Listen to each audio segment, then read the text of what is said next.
Bonjour à tous et merci de nous rejoindre sur Futur TV pour cette nouvelle édition de la rédaction. Voici les titres de ce journal. Nabil Berri convoque le Parlement les 19 et 20 mars pour débattre de la déclaration ministérielle au lendemain de son adoption in extremis par le gouvernement de Tamam Salam. Tripoli, 10 morts et une cinquantaine de blessés en 48 heures d'affrontement entre les quartiers rivaux de Jabal Mohsen et Bab el-Tebene. L'armée poursuit ses perquisitions. La Syrie entre dans sa 4e année de conflit sans espoir d'une issue, alors que les forces du régime entrent dans Yabroud, dernier bastion rebelle au nord de Damas. Et à suivre également dans ce journal, le vol de la Malaysia Airlines a été délibérément détourné de sa route et les systèmes de transmission désactivés. Une perquisition a été lancée au domicile du pilote. Au lendemain de l'adoption de la déclaration ministérielle, Nabil Berri a convoqué le Parlement les 19 et 20 mars pour débattre du texte. Le débat sera suivi par l'habituel vote de confiance au gouvernement.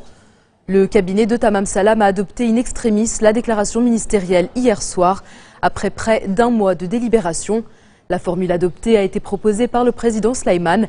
Elle met fin, pour l'heure en tout cas, aux différends politico-linguistiques entre les camps du 8 et du 14 mars.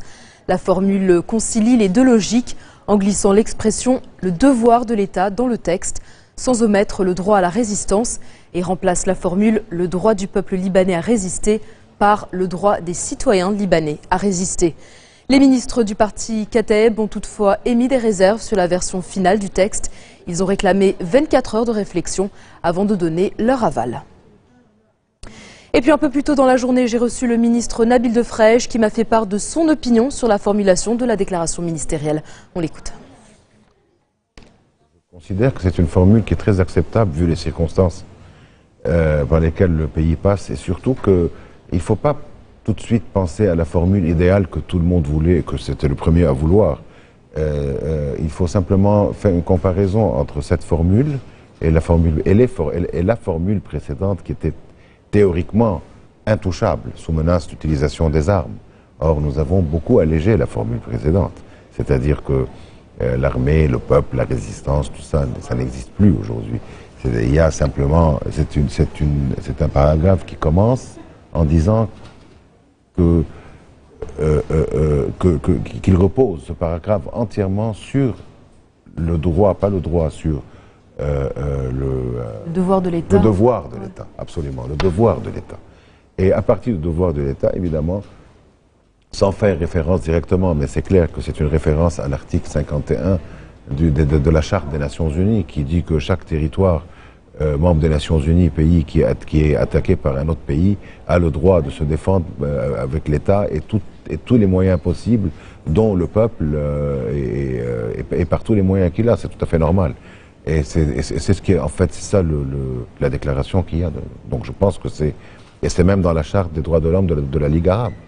Ce sont des paragraphes qui sont très clairs et c'est pratiquement ces paragraphes-là qui ont été repris et qui sont mis là-dedans. C'est une formule qui maintenant est devenue, à partir de la semaine prochaine, une fois que ce sera voté, ce sera une formule qui sera une base pour de nouvelles, dans le futur, déclarations ministérielles. C'est-à-dire que c'est fini, nous avons terminé de l'ancien trio. Le triptyque armée, peuple, résistance. Oui, la résistance dans le sens que c'est une entité indépendante. Voilà ce que je veux dire. C'est une entité. Ce n'est pas une entité. Là, c'est tout le peuple libanais qui a le droit de résister en cas d'invasion ou en cas de... C'est normal. Le Conseil des ministres devrait obtenir la confiance du Parlement sans aucun problème, d'après vous? En principe, oui, il n'y a pas de problème. Vous savez, c'est rare qu'il n'y ait pas eu de confiance quand c'est un gouvernement où pratiquement tout le monde est représenté. Il y a évidemment les forces libanaises, si les Kataeb décident, moi ça m'étonnerait que les Kataeb se retirent. Mais enfin, on sait les phalanges, on ne sait jamais, c'est possible. Vous savez, on est dans une période, dans une période électorale donc vous avez vu hier le 14 mars, c'était beaucoup plus des discours de candidature dans les présidences et de campagne électorale. Absolument. Donc peut-être que tout ça rentre dans ce contexte, alors que je considère qu'il ne faudrait pas que ça rentre dans le contexte d'une campagne électorale. Aujourd'hui, il faut qu'il y ait à tout prix des élections présidentielles. Et si jamais comme on dit, le Liban doit aller mieux, ce gouvernement dont je fais partie doit être peut-être le gouvernement dont la durée va être la plus courte dans l'histoire du Liban. J'espère. Si jamais nous allons rester longtemps Ceci veut dire que la situation ne va pas être bonne. C'est pas normal. Il faut qu'il y ait des élections présidentielles au Liban. Moi, nous sommes évidemment pour un candidat du 14 mars. Nous allons faire de tout pour que ce soit un candidat du 14 mars qui soit élu à la présidence de la République. Hier, c'était clair que Dr Jaja a lancé sa candidature officiellement le 14 mars. Je pense que son programme est un excellent programme. Ce qu'il a dit hier était très logique. Je sais que ça ne va pas être accepté par d'autres candidats, peut-être du 14 mars, mais je crois qu'aujourd'hui qu'il faut faire de tout pour que le 14 mars n'ait qu'un seul candidat. Il y a Cheikh Boutros Harb, il y a le président Jmaï, il y a peut-être d'autres gens qui briguent la présidence, c'est de leur droit. Mais certainement, il faut que le 14 mars, et je considère que le président de la République doit être quelqu'un qui a quand même une grande expérience politique au Liban, et non pas un nouveau venu. Okay? Il faut qu'il ait une grande expérience dans le domaine politique au Liban. Et il y en a beaucoup à l'intérieur du 14 mars. Et enfin, vous êtes à la tête du ministère d'État pour la réforme administrative. Quel est le programme que vous avez établi pour... Écoutez, moi je ne peux pas encore établir un programme au début. Il faut que j'ai la confiance du Parlement, mais enfin j'ai déjà des idées en tête.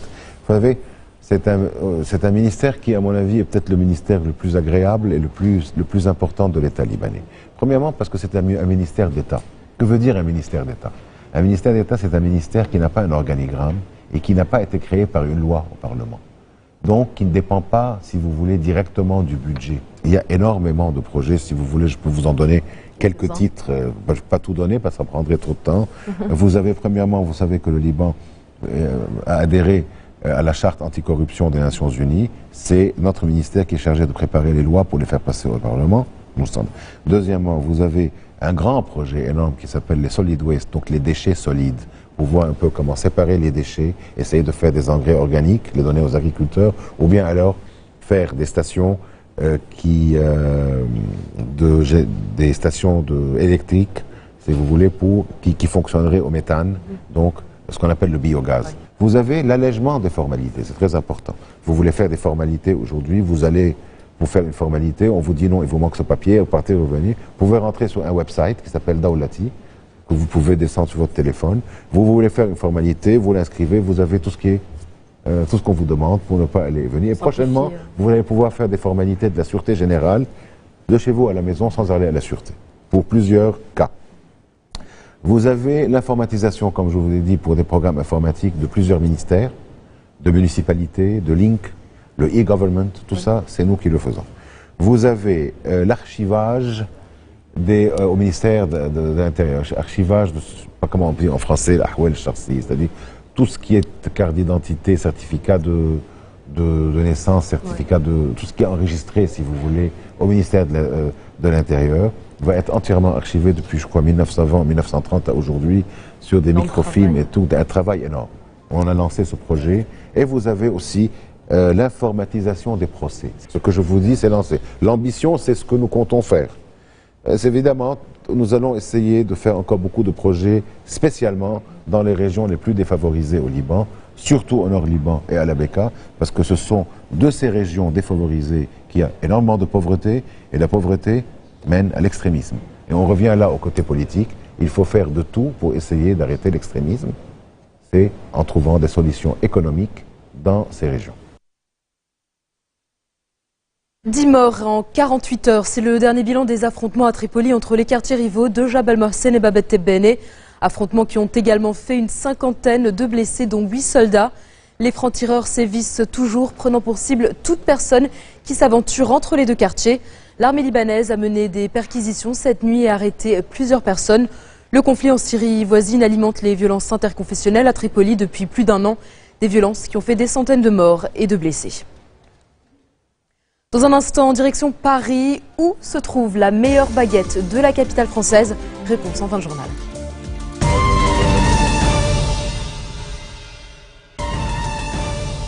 Retour sur le plateau de l'info de Futur TV. L'armée syrienne est entrée ce matin dans les quartiers est de la ville de Yabroud, dernier bastion rebelle au nord de Damas, près de la frontière libanaise.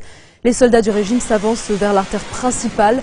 La prise de Yabroud permettra à Damas de sécuriser la voie qui relie le fief alaouite des Assad sur la côte méditerranéenne à la capitale, tout en coupant la voie d'approvisionnement des rebelles à partir du Liban.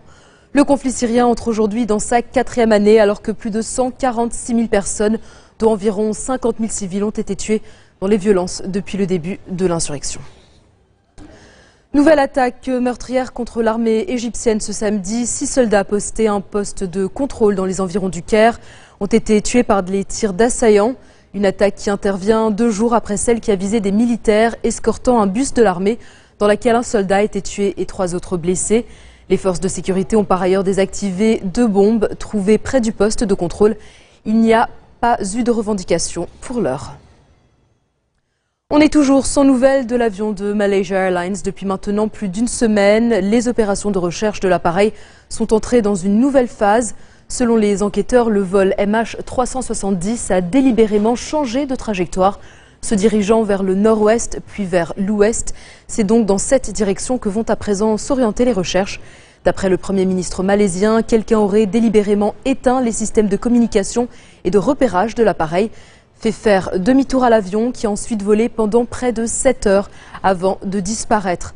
La police s'est par ailleurs présentée au domicile du pilote à Kuala Lumpur pour y procéder à une perquisition.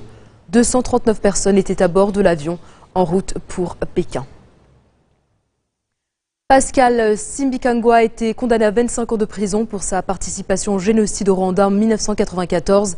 Cet ancien militaire et agent des renseignements est le premier Rwandais à être jugé à Paris.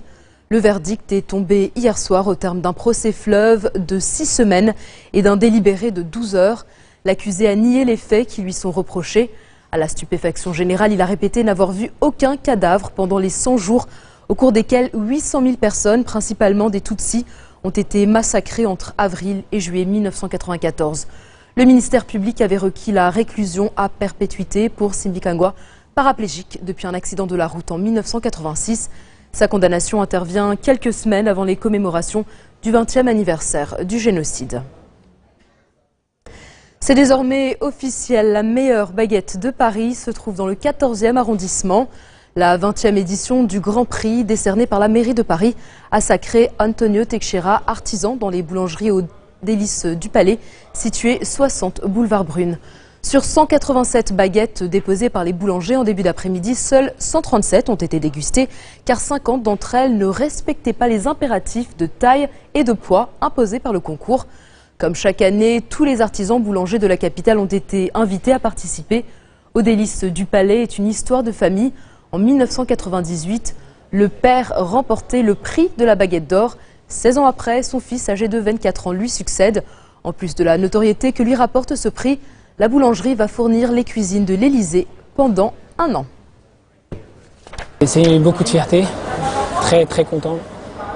Je prouve au père que je fais aussi bien que lui, parce qu'il a été élu en 1998 meilleure baguette. Depuis, il ne fait plus les concours, il veut que je les fasse. Donc je me suis lancé et je suis arrivé premier aujourd'hui, après 3 concours. Je suis fier d'avoir gagné le prix de la meilleure baguette en 98 et fier de savoir que mon fils a repris le flambeau en gagnant le prix hier. Moi j'ai livré M. Jacques Chirac, lui va livrer M. François Hollande. C'est très bien. Pourvu que ça dure, la qualité est toujours là, au rendez-vous, et c'est surtout ça le plus important à nos yeux. Le goût qui doit ressortir le plus, c'est le goût de froment. Un tout petit peu d'acidité s'il y a un peu de levain, mais pas trop, parce que c'est de la nature le vrai goût de la baguette. Le croustillant, bien cuit, parce que j'aime bien cuit. Et puis l'aspect, parce que finalement, ce qui attire l'œil, c'est qu'en gris, on ait des baguettes qui attirent le client. Écoutez, elle a surtout pas beaucoup de choses particulières. Elle est très bien à tous les niveaux. La mie est bien cuite, pas collante.